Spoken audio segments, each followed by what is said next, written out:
చాలా మందికి ఏంటంటే ఒక లివర్ డిసీజ్ వచ్చింది అని అంటే ఇది వైరస్ వల్ల వచ్చిందా ఆల్కహాల్ వల్ల వచ్చిందా అనేది అనుకుంటూ ఉంటారు, అంతే కదండి, లివర్ ప్రాబ్లమ్స్. సో రెండో పాయింట్ ఏంటంటే ఆ మనం లావుగా ఉన్నామా లేదా అని ఆలోచిస్తే మీకు ఎప్పుడైనా అనిపించిందా లావుగా ఉన్నాం అనిపించిందా? సో ఏ రకంగా మీరు లావుగా ఉన్నారనిపించింది? మీరు వేసుకున్న మిగతా వాళ్ళతో కంపేర్ చేస్తానా లేకపోతే మీరు మామూలుగా చూడటం వల్ల అనిపించిందా? ఫ్యాటీగా అంటే లావుగా. సో కొవ్వు లివర్ మీద డ్యామేజ్ ఉంటుంది అని ఎప్పుడన్నా మీకు చెప్పారా, చెప్పలేదా? ఎవరు చెప్పలేదు. సో మనిషిలో ఉన్న కొవ్వు కూడా దాని వల్ల మనకు వచ్చే ప్రాబ్లమ్స్ చాలా అధికంగా ఉంటాయి.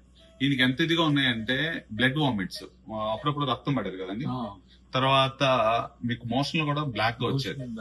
సో మోషన్ బ్లాక్ ఎందుకు వస్తుందంటే రక్తం పొట్టలో నుంచి కారినప్పుడు అది యాసిడ్ డైజెస్ట్ చేసి నల్లగా అవుతూ ఉంటుంది. సో దీంట్లో అనేక రకంగా ప్రాబ్లమ్స్ ఉంటాయి. కొవ్వు కూడా లివర్ ని తినేస్తుంది. సో ఎలా ఉంటుంది అని అంటే కొన్ని వైరస్ బ్యాక్టీరియా ఎలా అయితే బాడీని తింటాయో కొంతమందిలో కొవ్వు కూడా లివర్ తినేస్తూ ఉంటుంది. ఫ్యాటీ లివర్ డిసీజ్ అని వింటూ ఉంటారు. దాంట్లో ఎటువంటి పేషెంట్స్ కి కొవ్వు అనేది తినేస్తుంది అని అంటే కొంతమంది డయాబెటిక్ పేషెంట్స్ ఉంటారు, కొంతమందికి వేరే వేరే మెడిసిన్స్ ఆయుర్వేదిక్ కానీ ఏదైనా వాడినప్పుడు కానీ లేదా కొన్ని వైరసెస్ కానీ ఉంటారు. కానీ ఈ పేషెంట్ డయాబెటీస్ లేదనుకున్నాం, షుగర్ లేదు. సో మెటబాలిక్ సిండ్రోమ్ అంటాం అనమాట. మెటబాలిక్ సిండ్రోమ్ అనే పేషెంట్ గా కొలెస్ట్రాల్ తర్వాత ఈ షుగర్ ఉన్న పేషెంట్స్ లో అధికంగా ఈ కొవ్వు అనేది లివర్ తినేయడం అనేది జరుగుతూ ఉంటుంది. సో మీరు బ్లడ్ వామిట్స్ వచ్చినప్పుడు భయపడ్డారా? మరి ఎందుకు డాక్టర్ని చూడలేదు? అంటే అది కంటిన్యూస్ అయితే అనుకున్నాను, కంటిన్యూస్ అయితే గిట్ట మనం పోయి టచ్ చేద్దామని. కానీ కంటిన్యూస్ ఒక రోజు అయిపోయింది కాబట్టి ఏదో మామూలు ప్రాబ్లం చిన్నగా ఏదైనా అయి ఉంటుందని. సో చాలా మంచి పాయింట్ చెప్పారు. ఇప్పుడు మనకైనా ఇంట్లో ఒకసారి లేకపోతే కారు ఒకసారి స్టార్ట్ అవ్వకుండా ఉందనుకోండి, చిన్న ప్రాబ్లం అయి ఉంటుంది అనుకుంటాం, దాన్ని బ్యాటరీ చెక్ చేయించాలన్నా లేకపోతే మనం ఆలోచించాం. సో అలాగే బాడీకి వచ్చినప్పుడు ఫస్ట్ భయపడేది ఏంటంటే డాక్టర్ ఏం చెప్తారని భయపడుతూ ఉంటారు. కానీ లివర్ సిరోసిస్ వచ్చిన పేషెంట్ కి రక్త కణాలు ఇక్కడ ఉబ్బిపోయి ఉంటాయి. చూసారా మొన్న? అది చూపించావు, భయపడవా? సో దీనికి నేను బ్యాండింగ్ వేయడం అనేది జరిగింది. అప్పటి నుంచి బాగుందండి మీకు? బాగుంది. సో మరి నేను చెప్పేది ఏంటంటే వారిసిస్ అంటారు, చాలా డేంజరస్. అది కనుక బ్లీడింగ్ అయితే గనక 80 నుంచి 90% వరకు చాలా సీరియస్ గా పేషెంట్స్ బతికేది చాలా తక్కువ మంది ఉంటారు. సో అదే ఒక పాయింట్. రెండో పాయింట్, చాలా మందికి చెప్పదలసింది ఏంటంటే ఫ్యాటీ లివర్ డిసీజ్, కొవ్వు అధికంగా ఉన్నప్పుడు లేకపోతే వాళ్ళ షుగర్ ఉన్నా కానీ కంపల్సరీ డాక్టర్స్ ఒపీనియన్ తీసుకోండి. 6 months ఒకసారి చూపించుకోండి, చాలా ఇంపార్టెంట్ అది. సో నా ఉద్దేశం ఏంటంటే మిమ్మల్ని చూడంగానే ఆ రోజు పొట్టలో నీళ్లు కూడా ఉన్నాయేమో అని డౌట్ పడ్డాను కదా. అంటే మా రేడియాలజీ సార్ చూసి ఉండబోవచ్చు అని చెప్పి స్కాన్ చేస్తే ఉందని అన్నారు, కొద్దిగా లైట్ మైల్డ్ అసైటిస్. సో పొట్టలో నీళ్లు కూడా చేరుతూ ఉంటాయి. మూడో పాయింట్ ఏంటంటే ఈ వారిసిస్ అనేది ఇతను ఎంత పెద్దగా ఉన్నాయంటే అసలు నిజంగా నేను అంత పెద్దగా ఎప్పుడు చూడలేదు. సో ఒక పేషెంట్ ఇలాగే నాకు 3 years బ్యాక్ 4 లీటర్లు బ్లడ్ వామిట్ చేశారు ఆయన. సో ఆయన సిచ్యువేషన్ వేరు, ఆయన ఆల్కహాలిక్ ఉన్నారు, ఈయన ఆల్కహాల్ లేదు.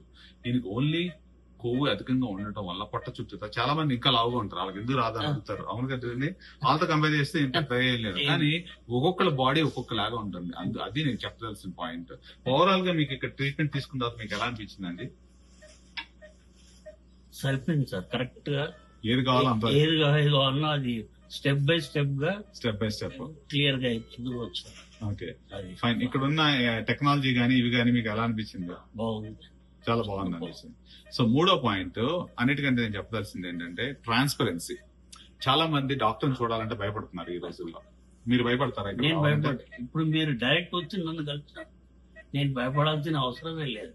నేను మీ రూమ్ లోకి డైరెక్ట్ రావచ్చు. ఎందుకంటే వేరే డాక్టర్ని కలవాలంటే ఎట్లా నాకు చేయాలి ఉండు అని చెప్తారు, ఆగు అని. మీరే వచ్చి కలిపినప్పుడు అసలు ఏమంటే ఫ్రీగా అయిపోయినట్టు. మీ అబ్బాయికి ప్రతిదీ గైడ్ లైన్స్ చూపిస్తున్నారు, ఇట్లా ట్రీట్ చేయాలి, ఎలా చేయాలి, అలా చేయాలని. మీరున్న ఈ 4-5 రోజుల్లో వేరే పేషెంట్ చూశారు కదా, వాళ్ళు కూడా చాలా హ్యాపీగా ఫీల్ అవుతున్నారు కదా. సో నేను చెప్తుంది ఏంటంటే ఒక డాక్టర్ అనేది ఒక ఎమోషన్. సో మన పేషెంట్ భయపెట్టడం కనుక అది ఇంపార్టెంట్. ఇక్కడ వాళ్ళకి ఏం జరుగుతుందో ట్రాన్స్పరెంట్ గా చూపించగలిగితే వీళ్ళ అబ్బాయికి నేను ప్రతిసారి ప్రొసీజర్ చేసినప్పుడు లోపలికి వచ్చి చూసేవాడు కదా, నెక్స్ట్ రోజు మళ్ళీ ట్రీట్మెంట్ ఇచ్చిన తర్వాత మళ్ళీ ఎమ్మటే చూసేవాళ్ళు.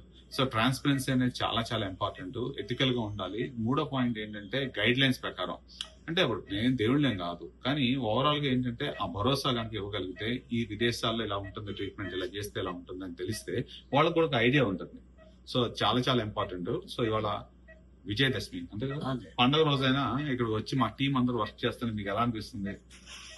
చాలా బాగుంది. చాలా మంది గుళ్ళకు పోతారు, అక్కడ ఉండడు దేవుడు, ఇక్కడ ఉంటాడు. అది నా పాయింట్. సో దైవం అనేది మన వృత్తిలో ఉంటుంది, మన వృత్తిని ప్రేమించడంలో ఉంటుంది. ఏదో చెప్తారు కదా అన్ని కార్లకి ఆటికి ఇటుకి ఆయుధ పూజ. ఆయుధ పూజ అంటారు. నా ఆయుధ పూజ నా పేషెంట్ అందుకే ఇక్కడ ఉన్నాను నేను. Thank you.